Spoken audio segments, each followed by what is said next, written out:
Bonjour à tous, je te propose dans cette vidéo de retravailler avec toi ce savoir-faire qui est à maîtriser dès la classe de 3e, être capable de déterminer la composition d'un atome ou d'un ion à partir de la représentation symbolique de son noyau.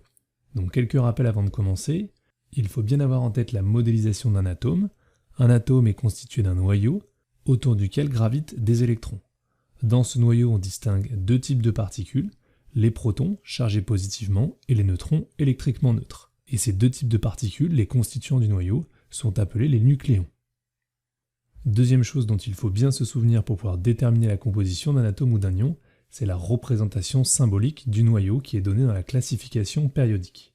Le nombre indiqué habituellement en bas à gauche, qu'on retrouve systématiquement dans la classification périodique, est appelé le numéro atomique, c'est ce qui permet de classer l'élément, et il correspond au nombre de protons présents dans le noyau.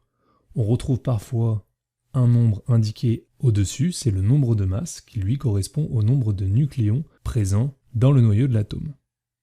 Prenons quelques exemples pour apprendre à bien maîtriser ce savoir-faire. On a ici la représentation du noyau de l'atome de lithium et on souhaite déterminer la composition de l'atome de lithium puis de l'ion lithium Li+. Donc on va commencer par l'atome. À l'aide de cette représentation symbolique, on peut directement identifier que le noyau est constitué de 6 nucléons et qu'à l'intérieur de ce noyau, on retrouve 3 protons.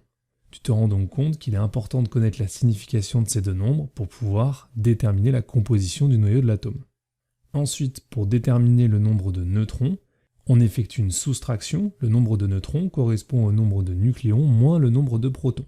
Donc dans cet exemple, 6 moins 3, il y a donc 3 neutrons présents dans le noyau de l'atome de lithium.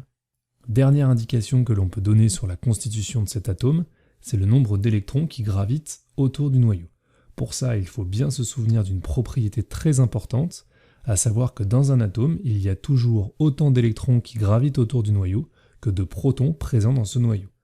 Donc ici, puisqu'il y a 3 protons, on en déduit qu'il y aura 3 électrons qui gravitent autour du noyau. On passe maintenant à l'ion lithium. Pour déterminer la composition d'un ion, le noyau reste inchangé. Je te rappelle qu'un ion provient d'un atome qui a soit gagné, soit perdu des électrons, donc le noyau reste inchangé. Il y a bien 3 protons et 3 neutrons dans l'ion lithium. Ici, pour déterminer le nombre d'électrons, il faut bien que tu te souviennes de la signification des charges dans un ion. Ici, cette charge positive indique qu'un ion lithium provient d'un atome de lithium ayant perdu un électron. On peut donc en déduire que l'ion lithium Li+, est constitué de 2 électrons autour de son noyau. Si tu as besoin de retravailler en détail le cours sur les ions, je te remets en description de cette vidéo un lien vers la capsule que j'ai déjà réalisée. Passons à un deuxième exemple. L'atome de chlore et l'ion chlorure.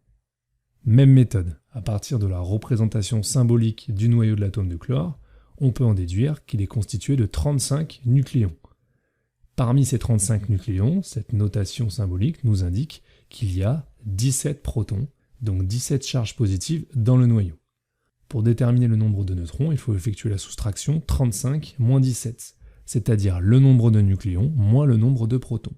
Et on trouve qu'il y a 18 neutrons dans le noyau de l'atome de chlore. Toujours la même chose, on utilise la propriété qu'on a vue tout à l'heure. Dans un atome, il y a toujours autant de protons que d'électrons, donc ici l'atome de chlore est constitué de 17 électrons. On passe à l'ion chlorure, on conserve la constitution du noyau, et pour déterminer le nombre d'électrons, on regarde sa formule. On voit qu'il y a une charge négative. Elle indique que l'ion provient d'un atome qui a gagné un électron. Donc 17 plus 1, on retrouve que l'ion chlorure est constitué de 18 électrons. Je te propose de terminer avec ce dernier exemple, l'atome de fer et l'ion fer2. Je mets de la représentation symbolique pour déterminer que l'atome de fer est constitué de 56 nucléons dans son noyau.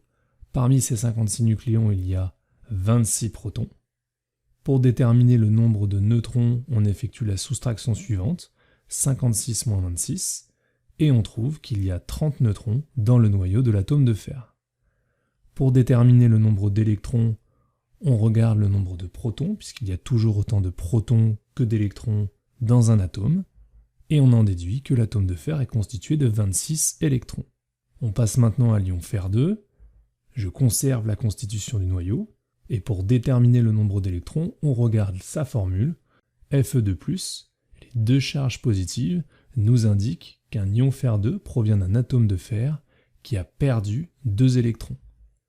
26-2, on retrouve que l'ion fer2 est constitué de 24 électrons.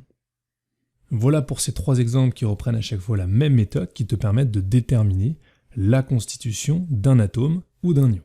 J'espère que c'est maintenant un peu plus clair pour toi. Si tu as des remarques ou des questions, n'hésite pas, et on se dit à bientôt pour une prochaine capsule.